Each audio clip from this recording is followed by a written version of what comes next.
Green Valley International School. Let us join hands to empower the future of nation.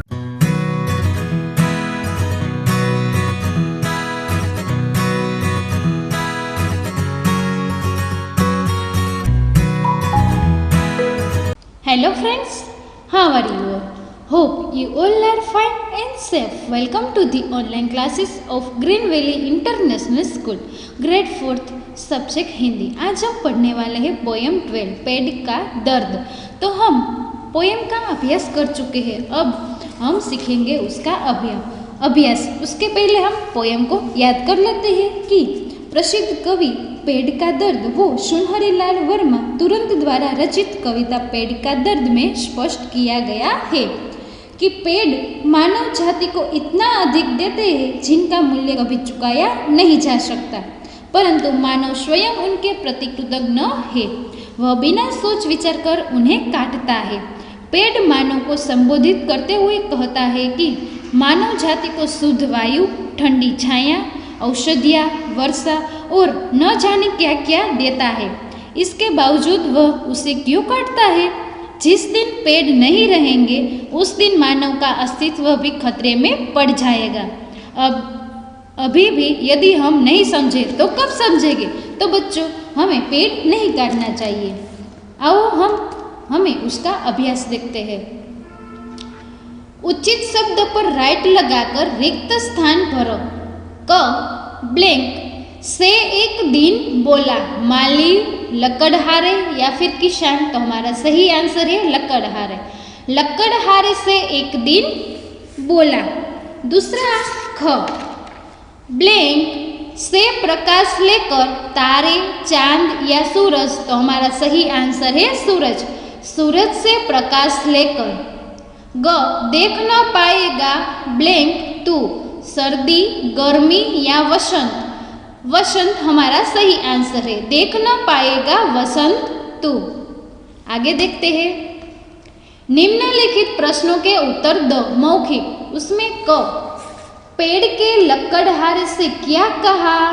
तो पेड़ ने लकड़हारे से क्या कहा वो हमारा सही आंसर है क। यहाँ पे लिखा है पेड़ ने लकड़हारे से कहा कि वह बड़ा ही भोला है, वह उसे क्यों काट रहा है।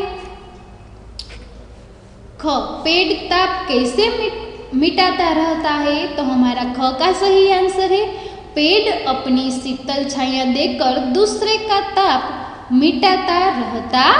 ग हमारे नन्हे मुन्नों के लिए पेड़ क्या करता है?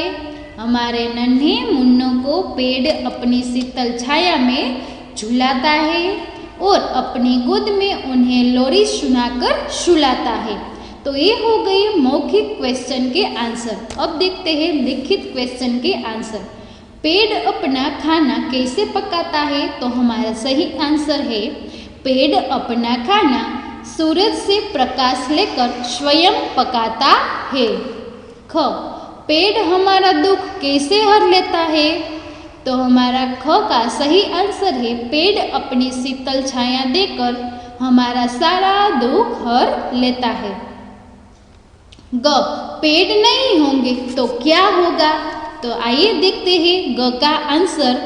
पेड़ों के न होने से वर्षा नहीं होगी, शुद्ध वायु नहीं मिलेगी, धरती ऊसर बन जाएगी, अन्न पैदा नहीं होगा। इन सब के अभाव में हमें जीवित नहीं रह पाएंगे और मर जाएंगे। तो हमें पेड़ उगाना चाहिए, काटना नहीं चाहिए। भाषा को समझो।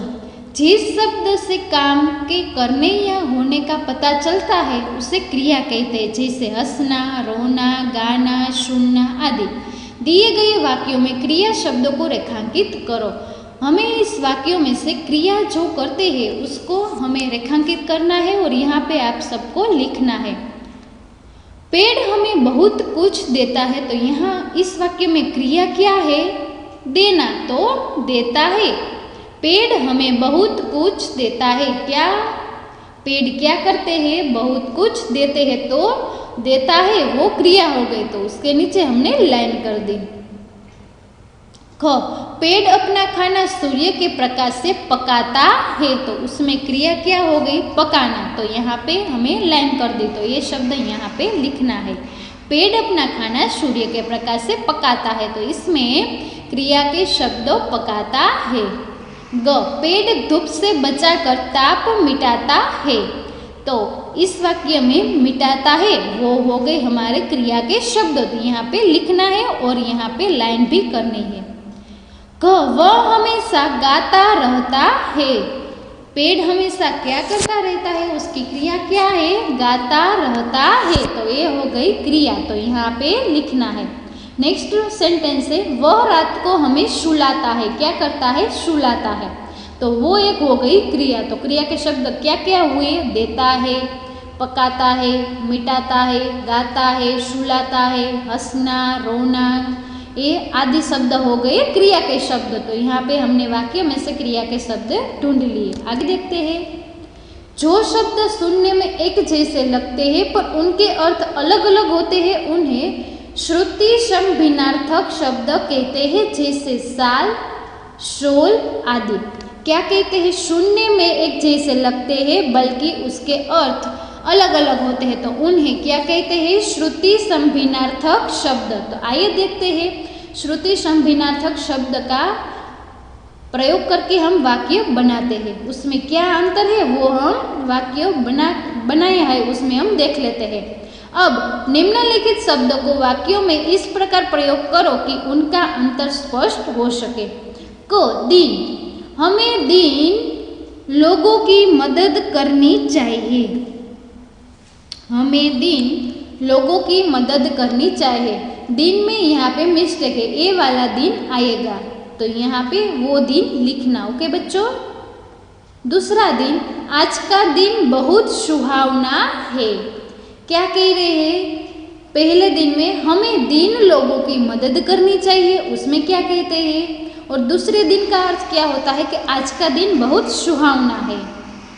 तीसरा, तप, ऋषि मुनि जंगल में तप करते हैं और ताप, आज सूर्य का ताप अधिक है। उन दोनों में आपको डिफरेंस समझ में आए गए होंगे। कर्म, अच्छे कर्म करने से ही दुनिया में नाम होता है। क्रम, अपनी पुस्तकें सही क्रम में सजाकर रखो। क्रम और कर्म में आप सबको समझ में आ गए होंगे। आगे देखते हैं, किसी काम को करने या होने की सूचना देने वाले शब्द को क्रिया कहते हैं, जैसे हमने आगे देख लिए। जो शब्द क्रिया की विशेषता बताते हैं उन्हें क्रिया विशेषण कहते हैं, जैसे तेज, अभी, आज आदि। क्रिया विशेषण किसको कहते हैं? क्रिया की विशेषता है उसको क्रिया विशेषण कहते हैं। आओ हम वाक्यों में देखें तो आप सबको पता चल जाएगा। निम्नलिखित वाक्यों में से क्रिया विशेषण छाट कर लिखो। पहला क वाक्य है, वह रोज व्यायाम करता है। तो क्या करता है? किस दिन करता है? रोज। तो ये हो गई क्रिया की विशेषता, तो यहाँ पे रोज। मुझे आज फल खाने हैं। कब खाना है? आज। तो वो हो गई क्रिया की विशेषता, यहाँ पे लिख दिया आज। पानी धीरे धीरे बरस रहा है, तो इस वाक्य में धीरे धीरे क्रिया के विशेषण है। अचानक बादल धीर आए, तो अचानक वो हो गई इस वाक्य में से क्रिया विशेषण। तो बच्चों ये हो गई क्रिया विशेषण। क्रिया की विशेषता बताते हैं उन्हें कहते हैं क्रिया विशेषण। आगे देखते हैं, समान तुक वाले शब्द लिखो। पेड़, भेड़, ताप, नाप, बोला, चोला, दुख, सुख, पवन, भवन, भैया, मैया। आप बच्चों आप इन समान तुक वाले शब्द भोला का आप दूसरा भी लिख सकते हो कि आप सबको ये एक्सरसाइज टेक्स्ट बुक में अच्छे राइटिंग से लिखनी है। चलो बात करते हैं, चित्र देखकर पेड़ लगाने की प्रक्रिया बताओ। तो चलो हम बताते हैं कि पेड़ लगाने की प्रक्रिया, पहले एक पौधा नर्सरी से खरीद कर लाओ, फिर अच्छी जगह देखकर जमीन में एक गड्ढा खोदो। इस गड्ढे की मिट्टी में खाद डालो और अच्छी तरह मिलाकर गड्ढे में इस पौधे को लगाओ। पौधे की सुरक्षा के लिए चारों तरफ से लकड़ी से घेरा बनाओ। प्रतिदिन इस पौधे में पानी डालो। ये पौधा धीरे धीरे बड़ा होकर पेड़ बन जाएगा। ये हो गई पौधे लगाने की क्रिया। कल्पना के पंख। जब हम पेड़ों को नुकसान पहुंचाते हैं तो उन्हें कैसा लगता है, सोचकर अपनी कॉपी में लिखो। तो जब हम पेड़ों को नुकसान पहुंचाते हैं तो उन्हें कष्ट होता होगा, वे भी रोते होंगे। वैज्ञानिक जगदीश चंद्र बसु ने ये सिद्ध कर दिया है कि पेड़ भी हमारी तरह ही सुख दुख का अनुभव करते हैं। उन्हें भी जीवित प्राणी की तरह संवेदना का अनुभव होता है। छह छात्रों का समूह बनाओ। पेड़ लगाने की उपयोगिता बताते हुए पोस्टर बनाओ। पोस्टर बनाते समय निम्न बिंदुओं को ध्यान में रखो। ये एक्टिविटी हम स्कूल में करेंगे। इन्हें भी जानो। जगदीश चंद्र बसु पहले वैज्ञानिक थे जिन्होंने ये पता लगाया कि पेड़ पौधों में भी जीवन होता है। उन्होंने क्रेस्कोग्राफ नामक यंत्र बनाया जो पौधों के विकास का रिकॉर्ड रखता है। ये चित्र दिया गया है, वो है जगदीश चंद्र बसु। आगे देखते हैं, विज्ञान से जुड़े चित्र देखकर बताओ कि आपको क्या समझ में आया। तो यहाँ पे चित्र है, क्या हमने समझ में आता है।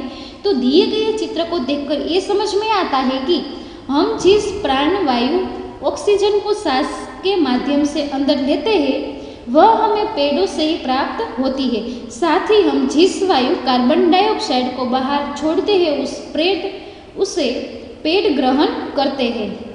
पेड़ ही हमारा द्वारा छोड़ी गई कार्बन डाइऑक्साइड को दिन के समय में पुनः ऑक्सीजन में परिवर्तित करते हैं। दूसरे शब्दों में ये पेड़ हमारे जीवन के आधार है। तो बच्चों, ये हो गए पेड़ का दर्द। मुझे पता है आप सबको अच्छा समझ में आया होगा। न समझ में आता है तो यहाँ पे कॉल कर देना और मुझे बता देना कि मैम ये समझ में नहीं आता है। ओके बच्चों, take care, have a nice day. आप सबको टेक्स्ट बुक में ये अभ्यास लिखना है। Bye bye.